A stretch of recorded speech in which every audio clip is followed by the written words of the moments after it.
So we'll see the next type of model, that is a state machine model. So we did with the data flow model, flow chart, and now we are going to see the state machine model. And here we mainly base, it is mainly based on states and state transition. It describes a system behavior. Here we are talking about the behavior of the system. More than the data, here we talk about the behavior of the entire system, not a particular data. If it is a particular data, we represent that in DFD. And its execution, we represent it through flowchart. But the entire system behavior we want to observe. The entire system component behavior we want to observe. For that, for those kind of application, we usually use state machine model to understand the different states, events, action, and transition. So we will see that one by one. State is a representation of a current situation. The current situation talks about the state. An event is an input to the state. The event acts as a stimuli for the state transition. So always an event is an input. So state will get the inputs. So based on that input, the state changes. So that inputs, we call it as an event. Transition is a movement from one state to another state. So there is an input, it is reaching to a particular state, and then from that state it is going to another state. So that becomes a transition. It's a movement from one state to another state. Action is an activity to be performed by the state machine. So we will see that further. A finite state machine or model is one in which the number of states are finite. Means there are fixed number of states. It cannot have an infinity. There are fixed states. In other words, the system is described using a finite number of possible states. You cannot have an infinite number of states for embedded systems. So definitely it has to have a fixed number. If you are telling this particular system behaves in 3 ways, then it can have maximum 3 states.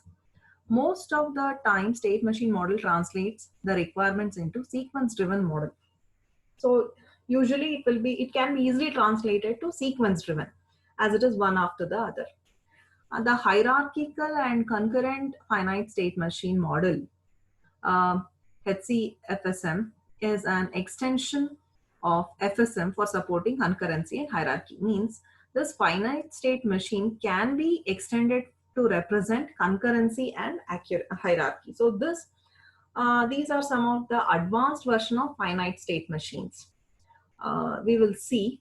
I don't think so you have the concurrency in your syllabus. The advanced state. No. This extends the conventional state diagrams by the and or decomposition of states together with inter-level transition and a broadcast mechanism for communicating between concurrent processes.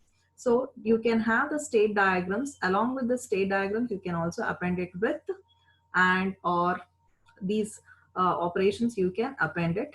And you can do broadcast mechanism for communicating between concurrent processes. One thing you have to keep in mind, whatever I'm talking is the design part of the embedded systems. So before implementing, we have to understand how the system behaves, in what states it will be, that particular system, in what and all states it will be. So if we give an input X, to what state it reaches, and on an input Y, to what state it reaches. So we are observing that using state diagrams, finite state machine diagrams. So we are in the design part. So this uses state charts for capturing the states, transition, events, and actions.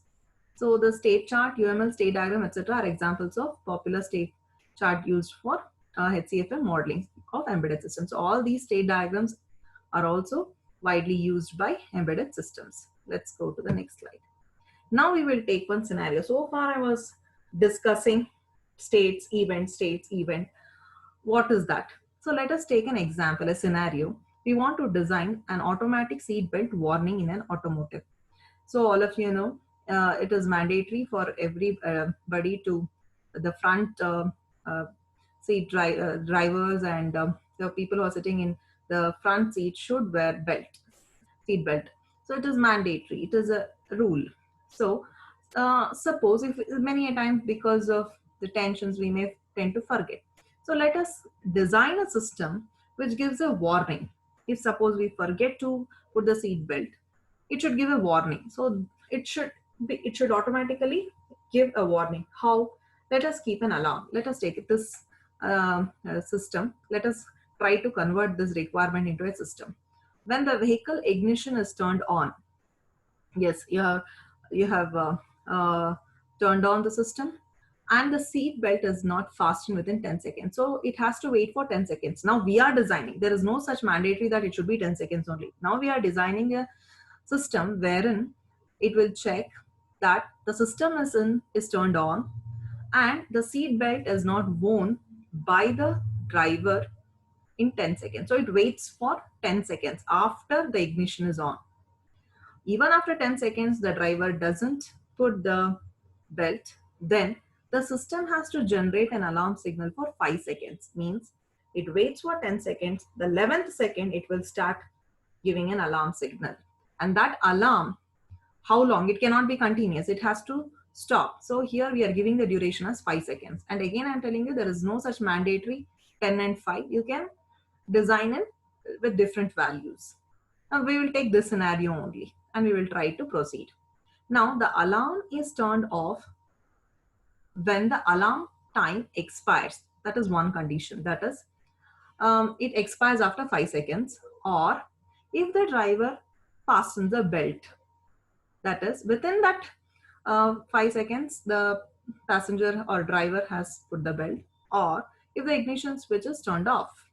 So in these three conditions, the alarm should be off. That is, first condition, the time has expired. 5 seconds, it has, the alarm has run.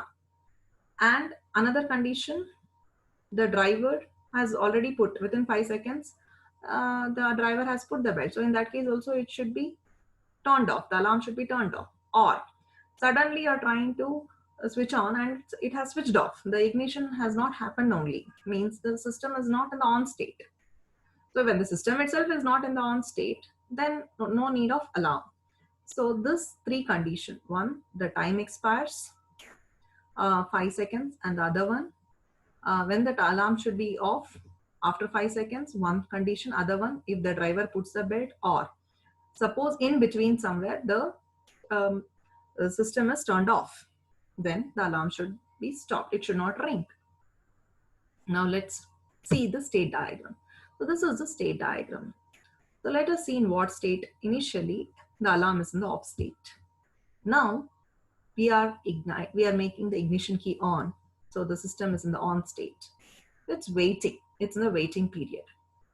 Now how much time it will wait? It wait for 10 seconds.